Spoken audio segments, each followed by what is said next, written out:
Hey, Ken here with eXp Realty, and today I'm going to answer the most common question that I get asked, and I'm going to answer it right now.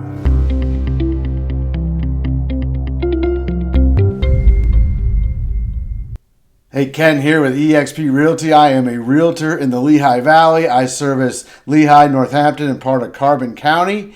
If you have any questions or need any assistance in those areas, definitely reach out to me and I will be glad to help you. If this is your first time here, make sure you down below you hit the subscribe button and click the little dingy bell for notifications so you get notified when new content comes out. We post a new video every Thursday.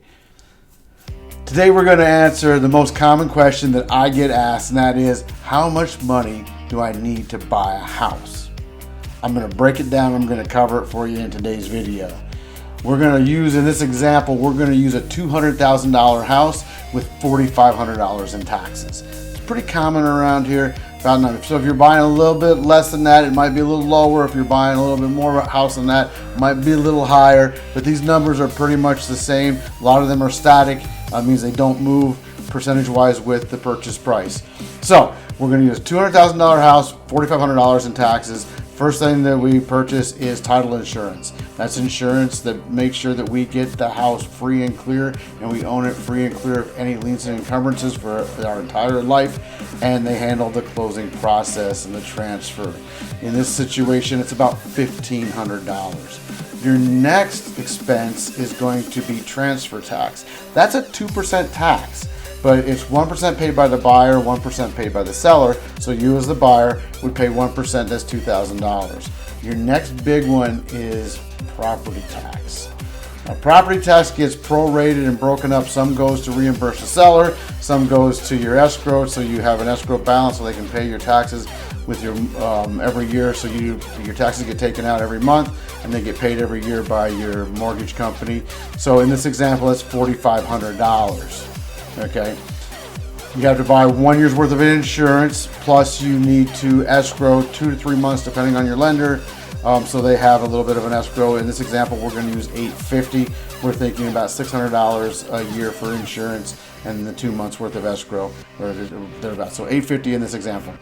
Home inspections. This one fluctuates. You really have to get to choose.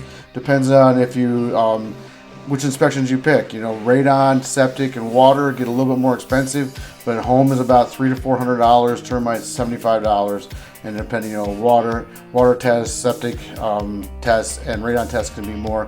In the example we're using right here, we're going to go with $600 because it's kind of middle of the road kind of deal. Could be more, could be less, but $600 for our example. Property appraisals. You have to get an appraisal with a mortgage, and the bank will charge you, and that's about $450. Lender fees. There's costs involved with getting a mortgage. They all call them something a little bit different. You know, underwriting fees, origination fees, this and 200 here, 300 there. If you add them all together, it's usually about $1,200. So this example, we're going to use $1,200. Take a look here. It's all broken down right there. Add that up. Total cost is $11,100.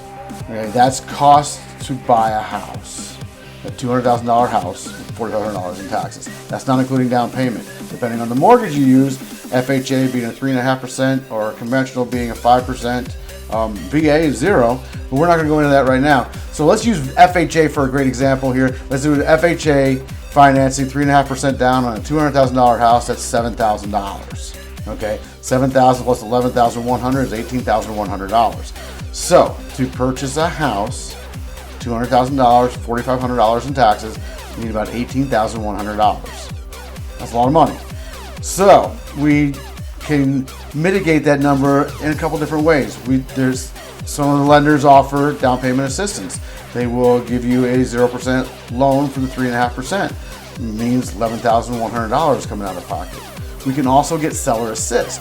That's where the seller assists. Seller gives money back from the purchase price for closing costs. You can get up to 6%.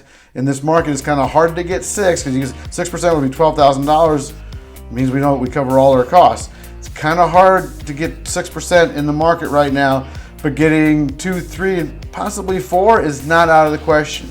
So let me wrap this up with a little pretty bow on it. To buy a house, $200,000 with $4,500 in taxes with $18,000 cash to close, piece of cake. We can do it every day.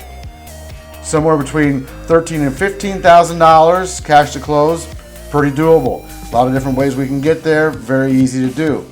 Doing it with $11,000 to $13,000 cash to close, a little more difficult, not out of the question, very doable. Doing it with $8,000 to $10,000 cash to close, a little trickier. Not impossible, little trickier. We need a certain situation, need a motivated seller, that someone's going to be willing to do us, and a down payment assistance program will get us there. So as you can see, there's not a blanket answer. For anywhere from $0 to $18,000 to purchase a house.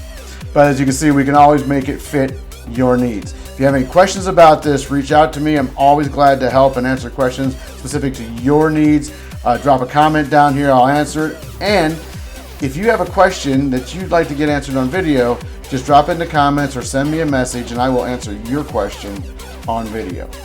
This is Ken Varilek with eXp Realty. I hope you're finding value in this. If you are, share it with a friend, hit the subscribe button, give me a like, hit the notifications, and we will see you next time. Thank you.